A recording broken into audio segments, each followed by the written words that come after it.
ఆఫ్ఘనిస్తాన్ పై పాకిస్తాన్ మళ్ళీ యుద్ధం మొదలుపెట్టింది.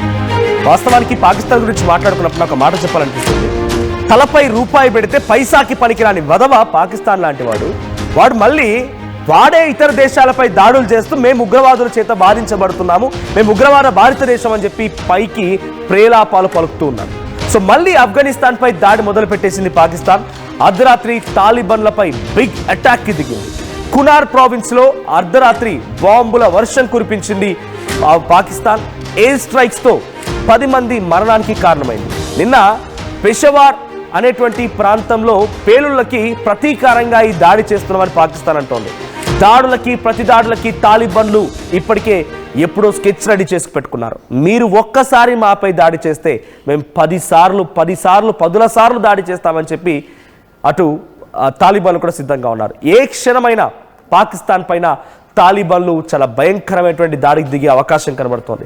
మనం విజువల్లో చూస్తున్నాం. కునార్ ఈ ప్రాంతంలోనే ఇప్పుడు ఈ దాడులు జరిగాయి.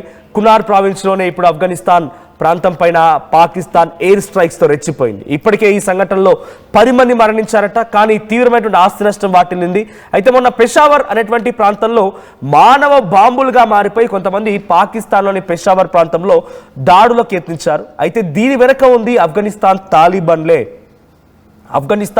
తాలిబాన్లే దీని వెనుక ఉన్నారు. ఇక్కడ ఇంతటి స్థాయిలో ఒక దాడికి పాల్పడడానికి మానవ బాంబుగా మారింది తాలిబాన్లే అని చెప్పి పాకిస్తాన్ భావిస్తోందట. అందుకే దీనికి ప్రతీకార దాడిలో భాగంగా కునార్ ప్రాంతంలో ఈ దాడికి చేపట్టినట్టుగా, కునార్ ప్రావిన్స్లోని ఈ దాడికి చేపట్టినట్టుగా పాకిస్తాన్ చెప్తోంది. సో ఈ దాడిలో 10 మంది మరణించారు. సో మనం డీటెయిల్డ్గా చూస్తే 9 మంది చిన్నపిల్లలే ఉన్నారు, ఒక మహిళ. సో మొత్తంగా 10 మంది ఈ ఘటనలో మరణించారు. సో కునార్ ప్రావిన్స్లోని కోస్ట్ దగ్గర ఈ ఘటన చోటు చేసుకుంది. So Zabihullah Mujahid, the official spokesperson of Talibans administration government. So ఆ జబీవుల్లా ముజాహిద్ చెప్తున్న ప్రకారంగా నిన్న సాయంత్రం సమయంలో సుమారుగా 9-10 గంటల సమయంలో ఈ దాడులు జరిగాయి. గుర్బూజ్ డిస్ట్రిక్ట్ ఆఫ్ కోస్ట్ ప్రావిన్స్ దగ్గర ఈ దాడులు జరిగాయని వాళ్ళు చెప్తున్నారు. The latest attack risk triggering renewed hostilities and comes as a fragile ceasefire between the two nations hangs by a thread, with each side blaming the others for the impasse in the negotiations. మొన్న మధ్య రెండు దేశాల మధ్య కాల్పుల విరమణ ఒప్పందం కుదిరినట్టుగా చర్చ జరిగింది. ప్రధానంగా వాళ్ళ రెండు దేశాలు కూడా కొంత కాల్పులను విరమించుకున్నాయి. కానీ పెషావర్లో మళ్ళీ దాడి జరిగిన దానికి ప్రతీకార దాడిగా పాకిస్తాన్ దాడి చేసిందని చెప్తున్నారు. కానీ పెషావర్ దాడికి మాకు ఎటువంటి సంబంధం లేదనేది తాలిబాన్లు చెప్తున్నమాట. The Pakistan invading forces bombed the houses of local civilian resident Waliyat Khan, son of Kazimir Mujahid. So ఒక ఇంటిపై దాడి చేశారట. ఒక ఇంటిపై ఎయిర్ స్ట్రైక్స్ తో దాడి చేయడంతో ఆ ఇల్లు పూర్తిగా ధ్వంసమైపోయింది. ఆ ఇంట్లో ఉన్నటువంటి 9 మంది చిన్నారులు, ఓ మహిళ అంతా కూడా ఈ ఘటనలో మరణించారు. So other air strikes took place in north eastern Kunar, రెండు ప్రాంతాల్లో, అటు కోస్ట్ ప్రావిన్స్ లో ఇటు కునార్ ప్రావిన్స్ లో.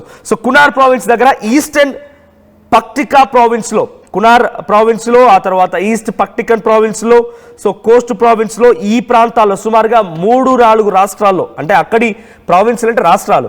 సో కునార్, కోస్ట్ అండ్ మరొకటి పక్టికా, ఈ 4 ప్రావిన్స్లో దాడులు జరిగాయి. సో ఈ దాడుల్లో మొత్తంగా 9 మంది చిన్నారులు, ఒక మహిళ మరణించారు. సో ప్రజెంట్ ఈ దాడి వెనుక తాలిబాన్లే హస్తం ఉండగానే మేము ప్రతీకార దాడి చేసి ఈ రకమైన ఒక మారణ హోమానికి సృష్టించామని చెప్పి పాకిస్తాన్ చెప్తోంది. అటు మీరు దాడి చేస్తారంటే మీరు దాడి చేస్తారన్న చందంగా ఒకరిపై ఒకరు నెపం నెట్టుకుంటూ ఇంకా యుద్ధాన్ని కొనసాగిస్తున్నారు. కానీ దీనికి ఎటువంటి ముగింపు అనేది ప్రస్తుతానికైతే లేదు. మా ప్రతినిధి ఢిల్లీ నుంచి నవీన్ సిద్ధంగా ఉన్నారు. నవీన్, సో ప్రెసెంట్ ఈ సంఘటన పైన అప్డేట్స్ ఏంటి? పాకిస్తాన్ కాల్పుల విరమణ ఒప్పందాన్ని ఉల్లంఘించిందని తాలిబాన్లు చెప్తున్నారు. కానీ మేం కాదు, ముందుగా ఉల్లంఘించిందే వాళ్ళు మాపై దాడి చేయడం మూలంగానే ప్రతీకార దాడి చేస్తామని పాకిస్తాన్ అంటోంది. సో ప్రెసెంట్ ఎటువంటి సిచ్యువేషన్ ఉంది? ఇంకా యుద్ధం కొనసాగుతుందా?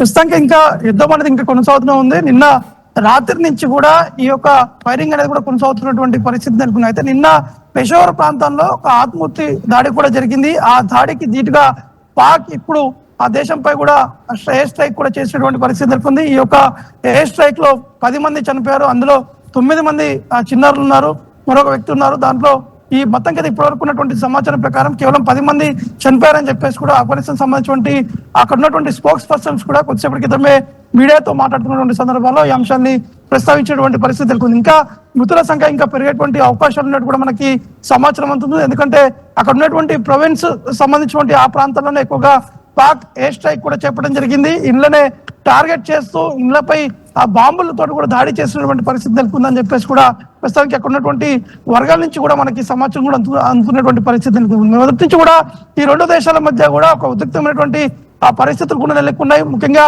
కాల్పుల ఉల్లంఘన ఒప్పందం కూడా ఉన్నప్పటికీ మరోవైపు రాత్రి నుంచే ఈ యొక్క కాల్పులు కూడా జరుపుతున్నటువంటి పరిస్థితి నెలకొంది. ఒకరిపై ఒకరు ఆరోపణలు కూడా చేస్తున్నటువంటి పరిణామాలు చోటు చేస్తున్నాయి. కాబట్టి ఇప్పుడు ప్రస్తుతానికి ఇంకా ఈ యొక్క ఫైరింగ్ అనేది ఇంకా కొనసాగుతున్నట్టు కూడా మనకి సమాచారం అందుతుంది. ఎందుకంటే ఇద్దరి మధ్య గతంలోనే అనేక సందర్భాల్లో చర్చలు కూడా జరిగాయి. ఆ చర్చలు విఫలమయ్యాయి. కొన్ని సందర్భాల్లో ఆ చర్చలు సఫలమైనటువంటి పరిస్థితి నెలకొంది. కానీ నిన్న మొన్న 2 రోజుల పాటు జరిగినటువంటి ఈ ఆత్మాహుతి దాడికి సంబంధించినటువంటి అంశాలపైనే పాక్ మాత్రం ఖచ్చితంగా తాలిబాన్ల పనులు అనే అంశాన్ని కూడా ప్రస్తావించినటువంటి పరిస్థితి నెలకొంది. పాక్ సంబంధించినటువంటి ఆ మీడియాలో కూడా ఈ అంశాలు కూడా బ్రేక్ కూడా చేయడం జరిగింది. కాబట్టి ఇప్పుడు పాక్ మాత్రం ఖచ్చితంగా ఈ తాలిబాన్ చేసినటువంటి పనే కాబట్టి ఖచ్చితంగా వారిని తిప్పికొట్టేటువంటి ప్రయత్నం కూడా చేయాలి, ఖచ్చితంగా వారిపై అటాక్ చేయాలని చెప్పేసి కూడా నిన్న పాక్ ప్రభుత్వం కూడా ఒక నిర్ణయం కూడా తీసుకోవడం జరిగింది. ఈ నేపథ్యంలోనే రాత్రి నుంచి కూడా ఈ యొక్క అటాక్ అనేది కూడా కొనసాగుతున్నటువంటి పరిస్థితి నెలకొంది. నవీన్, అసలు కోస్ట్, కునార్ అండ్ పక్టికా ఈ 3 ప్రావిన్సుల్లో దాడి జరిగింది. ఈ 3 ప్రావిన్సుల్లో పాకిస్తాన్ ఎటువంటి మిసైల్స్, ఎటువంటి ఎయిర్ స్ట్రైక్స్ తో రెచ్చిపోయింది. ఈ 3 ప్రావిన్సుల్లో మొత్తం కలిపి ఇప్పుడు మనకున్న సమాచారం మేరకు మొత్తంగా 10 మంది మాత్రమే మరణించారు. అది కూడా కోస్ట్ ప్రావిన్స్ సంబంధించిన దాంట్లో, కోస్ట్ ప్రావిన్స్ దాంట్లో 9 మంది చిన్నారులు, 1 మహిళ. సో మిగిలిన ప్రావిన్స్ల పరిస్థితి ఏంటి? తాలిబాన్లు దీనికి ప్రతీకార దాడిగా ఏ రకంగా సిద్ధంగా ఉన్నారు? అంటే ఆల్రెడీ నిన్న రాత్రి జరిగినటువంటి ఎయిర్ స్ట్రైక్ నుంచే ఎప్పటికప్పుడు వారు ఇద్దరు ఒకరిపై ఒకరు కాల్పులు కూడా జరుపుకున్నటువంటి ఆ పరిస్థితి నెలకొన్నాయి. ఎందుకంటే ఈ ఎయిర్ స్ట్రైక్ తో పాటు మొదటిగా పాక్ మాత్రమే ఈ యొక్క ఎయిర్ స్ట్రైక్ కూడా చేపట్టిందని చెప్పేసి కూడా ఒకవైపు తాలిబాన్ కూడా చెప్తున్నారు. కానీ ఆ తాలిబాన్ మాత్రం పాక్ మొదటగా రెచ్చగొట్టేటువంటి ప్రయత్నం చేశారు. కాబట్టి దానికి ధీటుగా మేము సమాధానం కూడా చెప్పామని చెప్పేసి కూడా ఒకవైపు తాలిబాన్ కూడా వారు కూడా చెప్తున్నటువంటి ఆ సిచ్యువేషన్ నెలకొంది. ఎందుకంటే ఈ పాక్ మాత్రం పాక్ సరిహద్దులో ఉన్నటువంటి 3 ప్రావిన్స్లు ఏవైతే ఉన్నాయో ఆ ప్రావిన్స్ల పైనే వారు టార్గెట్ కూడా చేశారు. వాటిపైనే దాడి చేసేందుకు కూడా పాల్పడినటువంటి పరిస్థితులు నెలకొన్నాయి. ఇప్పటి వరకు ఒక ప్రావిన్స్ లో మాత్రం 10 మంది వరకు కూడా చనిపోయారు. మిగతా 2 ప్రావిన్స్ సంబంధించినటువంటి ఆ సమాచారం కూడా రావాల్సి ఉంది. ఎందుకంటే ఎయిర్ స్ట్రైక్ అనేది చాలా తీవ్రంగా చేపట్టారని చెప్పేసి కూడా మనకి సమాచారం ఉంటుంది. కాబట్టి ఎయిర్ స్ట్రైక్ జరిగితే ఖచ్చితంగా అక్కడ ఉన్నటువంటి ఇళ్లపై కావచ్చు, అక్కడ ఉన్నటువంటి ఆ భద్రతా బలగాల వారిపై కూడా ఈ యొక్క ఎయిర్ స్ట్రైక్ కూడా నిర్వహించారు. కాబట్టి పూర్తి స్థాయిలో ఒక సమాచారం అనేది రావాల్సి ఉంది. ఎందుకంటే ఈ ఎయిర్ స్ట్రైక్ జరిగినటువంటి సమయంలో దాని తీవ్రత చాలా ఎక్కువగా ఉంటుంది. ఆ మృతుల సంఖ్య పెరిగేటువంటి అవకాశాలు కూడా ఉంటాయి. కాబట్టి గతంలో అనేక దేశాల కూడా చూసాము. యుద్ధం జరిగినటువంటి సమయంలో ఎయిర్ స్ట్రైక్ చేపట్టినటువంటి సమయంలో చాలా మంది మృతి చెందినటువంటి పరిస్థితులు నెలకొన్నాయి. కాబట్టి ఇప్పటి వరకు అఫీషియల్ గా వస్తున్నటువంటి సమాచారం ప్రకారం కేవలం 10 మంది మాత్రమే మృతి చెందినట్టు తెలుస్తుంది. ఇంకా మృతుల సంఖ్య పెరిగేటువంటి అవకాశాలు కూడా ఉన్నట్టు కూడా తెలుస్తుంది మనకు. రైట్ నవీన్, గతంలో కూడా ఆఫ్ఘనిస్తాన్ చెప్పిన మాటల ప్రకారంగా పాకిస్తాన్ కాదు, పాకిస్తాన్కి సహకరించే ట్రంప్ వచ్చినా వదిలిపెట్టము, మేము చాలా స్పష్టంగా ఉన్నాం, మేము మా దేశాన్ని మేము పరిపాలించుకుంటున్నాం, జీర్ణించుకోలేనటువంటి పాకిస్తాన్ మమ్మల్ని ఉగ్రవాదులని చెప్పి మాపై నెపనెట్టి అసలు ఉగ్రవాదం చేస్తోంది పాకిస్తాన్. సో పాకిస్తాన్ మాపై దాడి చేస్తే ఆ దాడిని అంటే మొదటి రోజు మొదలు పెట్టింది పాకిస్తానే. సో పాకిస్తాన్ ఎప్పుడైతే మొదలు పెట్టిందో దీనికి ప్రతీకారంగా అటు తాలిబాన్ల నుంచి అవసరమైతే ట్రంప్ను సైతం ఎదిరిస్తామని హెచ్చరిక వచ్చింది. సో ట్రంప్ను సైతం ఎదిరిస్తాము, ఆయనను సైతం హెచ్చరిస్తున్నామని చెప్పే రకంగా మాట్లాడిన ఆఫ్ఘనిస్తాన్ ఇప్పుడు పాకిస్తాన్ని ఏ రకంగా మళ్ళీ స్ట్రైక్స్ తో రెచ్చిపోబోతోంది, ఏ రకంగా ప్రతీకార దాడి చేపట్టబోతోంది? అంటే పాకిస్తాన్ కి అంటే ఒక చెడు బుద్ధి కూడా ఉంది. అంటే ఏ దేశంలో కూడా రెచ్చగొట్టి ఇచ్చి పెడతారు, దాని తర్వాత వాళ్ళే అటాక్ చేసేందుకు కూడా ప్రయత్నం చేసేటువంటి సందర్భాలు కూడా గతంలో మనం చూసాం. అంటే భారత్ కూడా చాలా సీరియస్ గా ఉంది. పాక్ పై ఎప్పుడు దొరికితే అప్పుడు వేసేద్దామనే విధంగా కూడా భారత్ కూడా చాలా కాన్ఫిడెన్స్ తోటి ముందుకు వెళ్ళేటువంటి దిశలో కూడా కనిపిస్తుంది. ఎందుకంటే పాక్ చేస్తున్నటువంటి కుట్రలు కావచ్చు, వారు వ్యవహరిస్తున్నటువంటి తీరు కావచ్చు. మరోవైపు ఆఫ్ఘనిస్తాన్ సంబంధించినటువంటి విషయాలకు వస్తే మాత్రం గతంలోనే ఇద్దరి మధ్య చర్చలు కూడా జరిగాయి.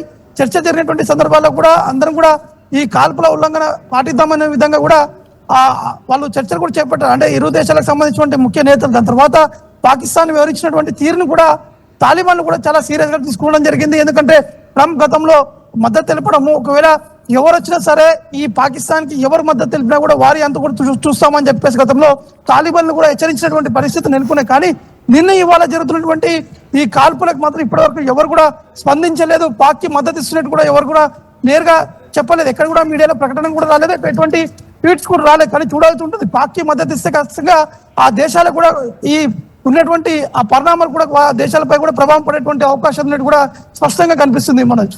Right, thank you Naveen. So మొత్తంగా మళ్ళీ నిన్న సాయంత్రం సమయంలో సుమారుగా 10 గంటల సమయానికి పాకిస్తాన్ ఎయిర్ స్ట్రైక్స్ తో ఆఫ్ఘనిస్తాన్లోని 3 ప్రావిన్స్ల పైన కునార్, కోస్ట్ అండ్ పట్టికా ఈ 3 ప్రావిన్స్ల పైన భయంకరమైనటువంటి ఎయిర్ స్ట్రైక్స్ తో రెచ్చిపోయింది. అయితే 2 రోజుల క్రితం పెషావర్ అనేటువంటి ప్రాంతంలో 2 మానవ బాంబులుగా మారిపోయి అక్కడ భారీ ఎత్తున ఒక దాడికి పాల్పడ్డారు. అయితే దీని వెనుక ఉంది తాలిబన్లే. తహ్రీక్ ఈ తాలిబాన్ పాకిస్తాన్ వాళ్ళే దీని వెనుక ఉన్నారు. వాళ్ళు చేయడం మూలంగానే మళ్ళీ పాకిస్తాన్లో దాడులు జరుగుతున్నాయని భావించిన పాకిస్తాన్ దీనికి ప్రతీకార దాడిగా భాగంగా నిన్న రాత్రి స్ట్రైక్లు చేపట్టాం, ఎయిర్ స్ట్రైక్స్ అని చెప్పి పాకిస్తాన్ చెప్తోంది. కానీ ఆ దాడికి మాకు ఎటువంటి సంబంధం లేదు, పెషావర్లో దాడి చేసింది మేం కాదు, వాళ్ళంతటా వాళ్ళే ఈ రకంగా లోపల అంతర్గత యుద్ధాల నేపథ్యంలో వాళ్ళంతటా వాళ్ళే చచ్చిపోయి అనవసరంగా మా పేరు చెప్పి రాద్ధాంతం చేస్తున్నారు. కానీ ఎట్టి పరిస్థితుల్లో వదిలిపెట్టము, అంతకంతకు పాకిస్తాన్కి అనుభవించే తీరుతుంది అని చెప్పి ఆఫ్ఘనిస్తాన్ చెప్తోంది. ప్రస్తుతానికి ఆఫ్ఘనిస్తాన్లో రాత్రి జరిగిన దాడులకు సంబంధించి 10 మంది మరణించారు. దాంట్లో 9 మంది చిన్నారులు ఉన్నారు, ఒక మహిళ కూడా ఉంది. So Kunar, Paktika and Khost province లో ఇంకా దాడులు కొనసాగుతున్నాయి. దీనికి ప్రతీకార దాడిలో భాగంగా ఈరోజు ఏ క్షణమైనా మళ్ళీ ఆఫ్ఘనిస్తాన్ పాకిస్తాన్ పై దాడి చేసే అవకాశం ఉంది.